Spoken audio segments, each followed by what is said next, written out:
The man photographed carrying Speaker of the House Nancy Pelosi's lectern appeared virtually in federal court Tuesday and, after being charged on 3 criminal counts, found himself to be a little more free than he was last week.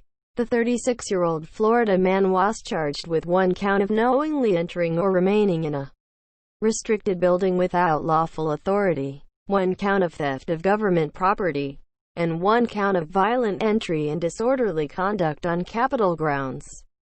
According to the Justice Department, the initial hearing on Jan.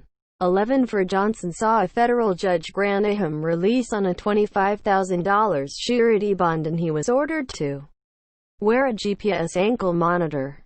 Also, he was placed under a local curfew from 9 p.m. to 6 a.m. at Tuesday's legal proceeding. Judge G. Michael Harvey in Washington, D.C. also did not order Johnson held and lifted the monitoring of his movements via the GPS tracker, citing Johnson's limited criminal history.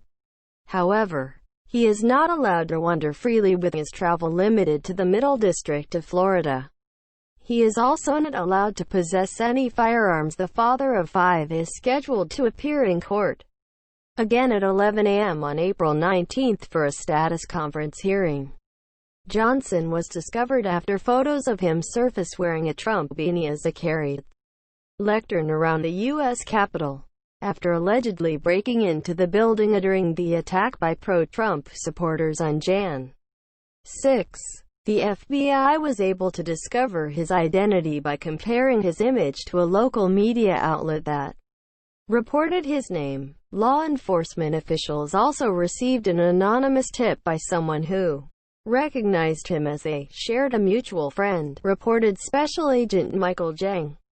More than 70 people have been charged with the storming of the Capitol, reported the New York Times last week, but hundreds are suspected of illegally breaching the building, prompting the FBI to continue to seek the public's assistance. The FBI has warned law enforcement officials that the individual who created and left pipe bombs near the Capitol is still at large. 2 pipe bombs were found on Jan. 6.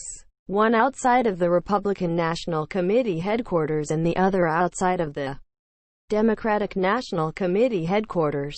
Security officials are concerned he remains a threat with the presidential inauguration Wednesday. The Jan. 6 breach of the U.S. Capitol was the first attack on the building since 1814 and has prompted a strong reaction in the amount of security deployed in Washington, D.C. for Inauguration Day.